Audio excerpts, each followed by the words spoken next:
Thank you, Ingrid, and it's humbling to follow the people that came before me here.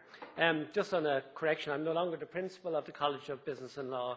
I recognised when I went into that role it was an extra managerial role that didn't add value. So I changed it from being principal and empowered the two deans who actually drive two magnificent schools, and I just work as a chairman, which is a sort of a notional function that adds a limited enough level of value. I'm very honoured to be here today. I don't have the capacities of my previous speakers to speak on some of the detail of the IR world that's in the public sector at the moment. And I was one of those people that Ingrid sort of referred to, the public servant who didn't make themselves very visible. If I had a head of hair, I would be one of these grey people who stood in the background. But I was talking earlier on that one of the reasons I am here is because I had an encounter with a butcher at a counter there recently, and it was about 6:30, 7, and I was surprised that the counter in the supermarket was still open. And I said, "Oh, it's great you're still here." He said, "Yeah, I am. I'm not a civil servant." And that really hurt me. I am proud, very, very proud to have been a public servant.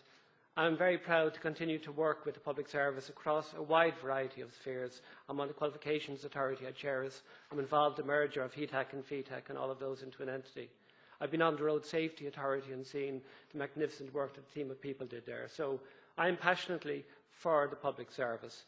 But that doesn't mean that I have rose-tinted glasses either, and I can see a lot of the challenges that are facing us. And one of my challenges here today is to try to strike a reasonable balance between recognising the real changes that have taken place and yet still identifying the opportunities or challenges that are still there. It's an area I feel, and I think it's very important, that public service reform is an area where insiders need to be constantly impatient with the pace of change. And unless we are pushing, unless we have real ambition, a lot less will be achieved than otherwise. And against this, I accept, as I criticise maybe certain aspects, that the predicament we find ourselves in today means that sometimes we have to use much cruder instruments of policy in the short term to ensure that we don't fail to deliver on our commitments under the programme of assistance. First of all, like on the credit side, I'd see that the new Department of Public Sector Reform, its existence, its creation, the appointment of both political and public sector leadership, they are there, they are driving change. We have the Minister Department doing it. They're going to be held accountable for success. And the fact that we have expenditure in its remit, as opposed to the old Department of Public Service, if people recall, having expenditure in its remit, I believe, means it will have both the clout to make things happen, but also it will be able to associate the reform agenda with expenditure and expenditure control. And I think that the new department has to be given credit. It has got down to work immediately with gusto. And I think the range and pace of the reform agenda, it really dwarfs a lot of what happened over 2 decades of what was the so-called SMI agenda, or delivering better government. When I left the public services, one area I felt sort of sad about it. I'd been involved in this reform agenda and we'd achieved so little over many, many years of conversations. And to echo something Patricia said in a way in the opposite direction, there was no shortage of entities asserting that great work was occurring and great achievements had been delivered. And there was no shortage of metrics to prove that really the world had been changed dramatically during that period. So I'm very, very wary of systems that self-assure the external society that everything that can be done is being done. Another great thing I feel that's useful piece to welcome is the new top-level appointments commission, the changes there. And I think that this gives a greater chance of ensuring that we have a greater and a broader range of skills at the top of our public service. And this will help us avoid maybe the excessive, that then existed, insider bias for appointments at the top. And avoiding insider bias might also help us overcome some of the groupthinks that can occur in those types of environments. I like to see the new emphasis on outputs as something I feel very positively about, and I will speak about mainly throughout today. And I see there's a much more sophisticated approach being taken to estimates, the estimates process, to issues like impact assessment, performance management, value for money. All these things are happening. And I think that last week's court decision, which is a result of a lot of hard work and a lot of effort, it paves the way for recalibration of sick pay throughout the public service. Ultimately, I think we have to look at the balance sheet, or the bottom line, that you have to strongly credit government and the new department on the macro level in bringing expenditure under control and ensuring that the public service is reducing both in size and cost. And I think that we have to acknowledge that. But I think that Robert has covered a lot of the other issues, so I don't want to just do on the credit side. I'd like to see, and I say this not as a critique, but I'd like to just suggest things that we could do further that might make a real difference. And as Robert said, and I know myself, when I've gone to dinner parties and I've met people and I've said, talked about public service reform, perhaps you're a different group and it's great, you're self-selected. But most people I've selected talk about public service reform, their eyes glaze over and they get bored. So it is sometimes difficult to talk about technocratic issues without sort of boring people. And yet when you're inside, you feel that they're so important because they have such a huge impact on our society.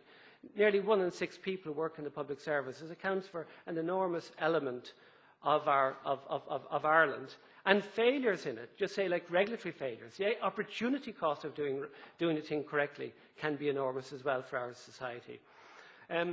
I've always been fascinated by what I see as one of the defining differences between the operation of systems of capitalism and communism, in that capitalism really depends upon using the market as that hidden hand, that concept of a dynamic, of a hidden hand that drives decision-taking in a decentralised way, whilst the latter depended and failed because it depended, I believe, on central planning by technocratic and bureaucratic elites. And I think that this is important. And when I think of the hidden hand, well, what could we do? I believe that we could use the accountability framework of the public sector as a hidden hand to drive behaviour. And I believe that hidden hand, if we use it properly, that accountability framework, could lead to a transformation of performance.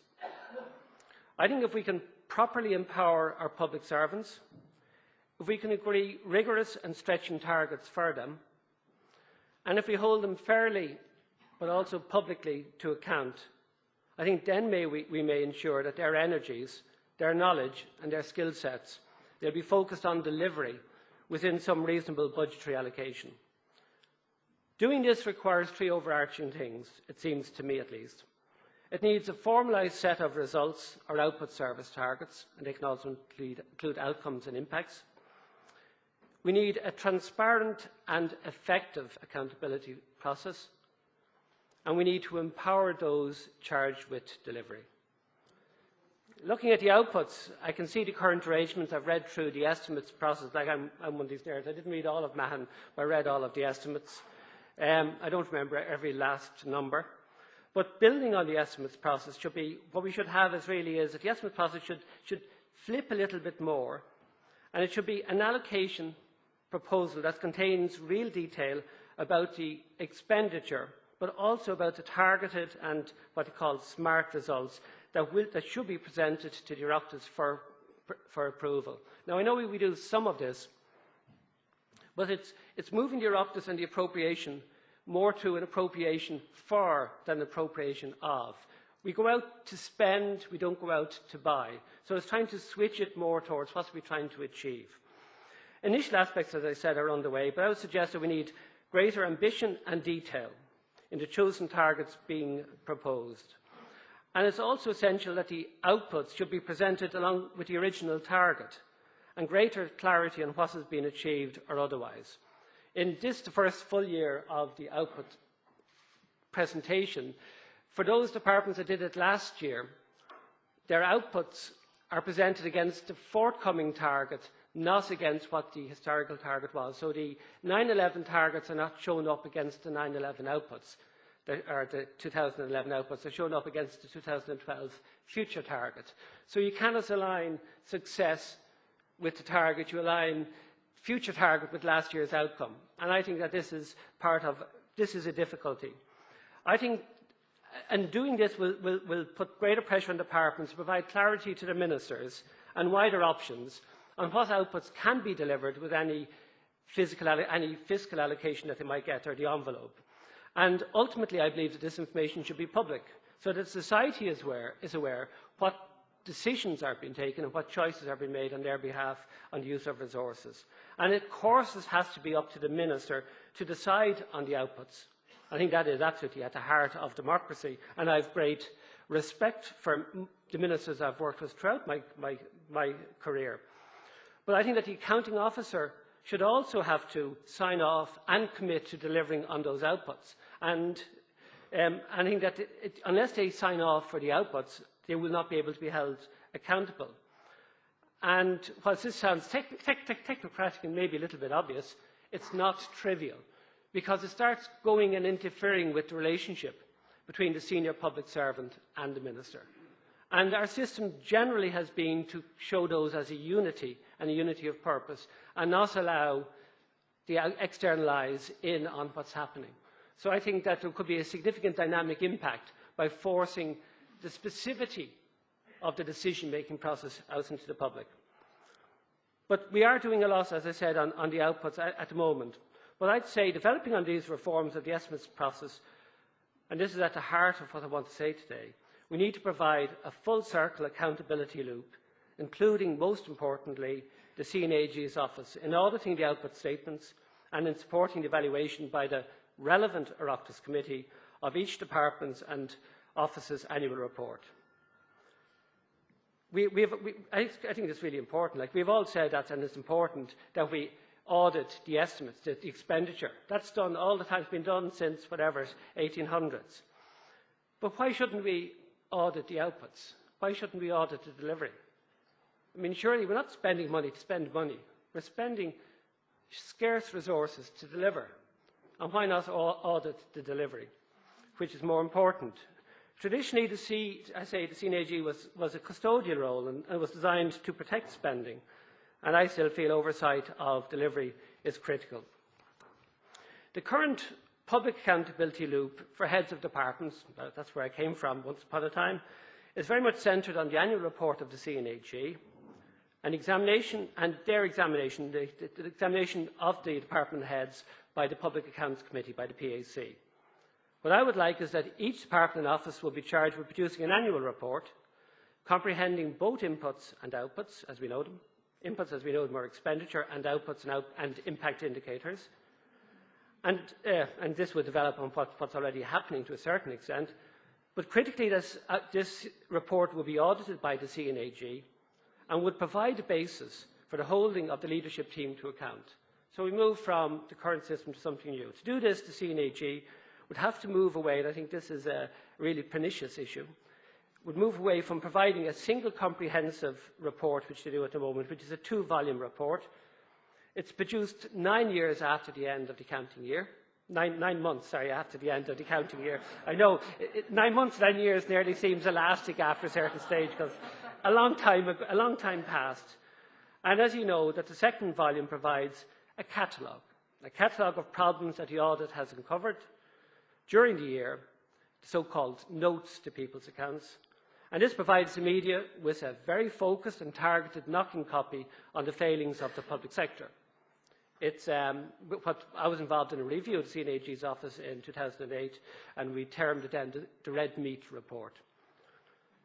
And a system of audit that's centred on spending errors and failings and cataloguing them so conveniently in a single publication for our media, I believe this distorts the public sector internally, but also unfairly damages the image of the public sector externally by singling out errors without the context of the perhaps myriad successes of those departments and organisations. And then, armed with the red meat report, the PAC, it's no surprise that they will invigilate the accounting officer driven by the note to the accounts. So you can have, on one hand, you can have an innovative, driven department that scores a 10-1. They've one failing, but they've got 10 great successes. They will have a note to their account, and that will drive the attention of public scrutiny and the PAC scrutiny. And you can have another department, cute person leading it. They get a 0-0 draw, and they get away scot-free, out through the hedge, and away they go. And what does that do in a dynamic impact to the behaviours of people? Because what gets measured is what gets done. What you're held to account for is what you put your energies into frequently. And this is not to deny that there are countless people like Robert throughout the public sector trying to do a really good job. But it still has a pernicious impact throughout the system.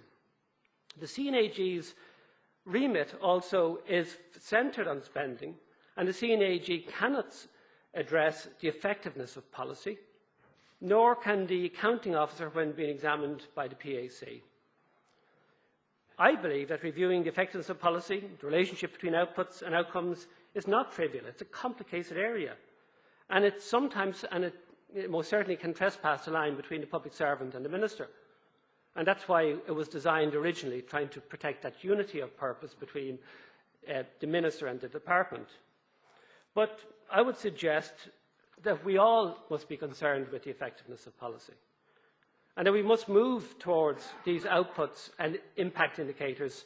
I think that's very useful. But I think that with Ireland and its drive forward would be better served if we lift the veil on the issue and not only empowered our public servants to give a view on policy effectiveness, but to demand on them a set of outputs, a set of services and impact indicators that they will have to account for to the relevant Oireachtas Committee through their audited report and its examination. Again, I said I believe that the CNAG should audit the account, and the audit should comprehend inputs, the expenditure and outputs in the services and impact indicators included. And any comments or notes that CNAG has should be contained within the cover of the annual report of that entity, so that the failings can be properly discussed in the wider context of what's been done by the department. And this would have, this would have quite a radical change in how people work. But it would also have a significant impact, I know, on the office of CNAG, and I know a lot of colleagues who actually believe that they wouldn't be up for it. And they actually oppose the concept of CNAG auditing outputs because they don't have confidence in them to do it in a proper fashion. I wouldn't agree to that, and I believe any organisation who probably empowered and charged with a function can step up to the mark, but it would require a change. And I specifically mentioned the word relevant, or emphasised the word relevant as I spoke, the relevant committee. At the moment, we all go back to the PAC. That's the committee that takes the notes from the CNAG and examines departments. Paul, I wonder, sure. No, it's just, I want to have a chance to get the audience in, so if I could ask you to. Okay, so I'll just finish my accountability loop and I'll just touch one or two little bases then. This is results and outcome driven, so I better shut up to get a good outcome. What I would like to see is that a proper accountability loop means you go back to who you asked the money for to report how you delivered it. At the moment, the sectoral committee is the one who do the expenditure. They're the one who grant the money. They're the ones you've talked about the outputs. But you come back to the PAC, who has no real deep knowledge of the department. So everybody loves the PAC, and people say other committees of the Oireachtas fail. I would like to consider this as raising the bar for all of the Oireachtas committees, and to give them the role in future of invigilating or of discussing with the responsible person how did your department do, to discussing the notes to it, and to be supported by the CNAG's office in that work. And people feel that might be an attack on the PAC. So it would require certain levels of public sector reform to make it effective.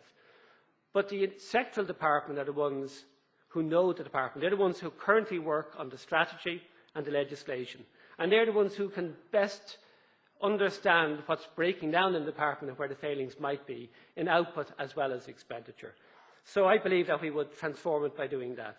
I think that there are important elements. Like by doing this, I think we can change this accountability loop, that we can change the attention of our public servants to be more focused on delivery of outputs. I can think that we can contextualise expenditure so the debate isn't only about the cost of the public service, but it's also about what we get from the public service. And I think it would transform the capacity of the Oireachtas to hold the public sector to account, because I think this is one of the significant pieces that's broken. And unless we can empower our public sector, unless we can empower the committees to hold the public sector to account, we lack a dynamic of transformation. In my printed script, I have about 5 more minutes, but would you like to sit down now? No, It's just I'd like to give the audience... Yeah, sure, so would I. I hope I'm not... No, that's all. No, please, thank you very much.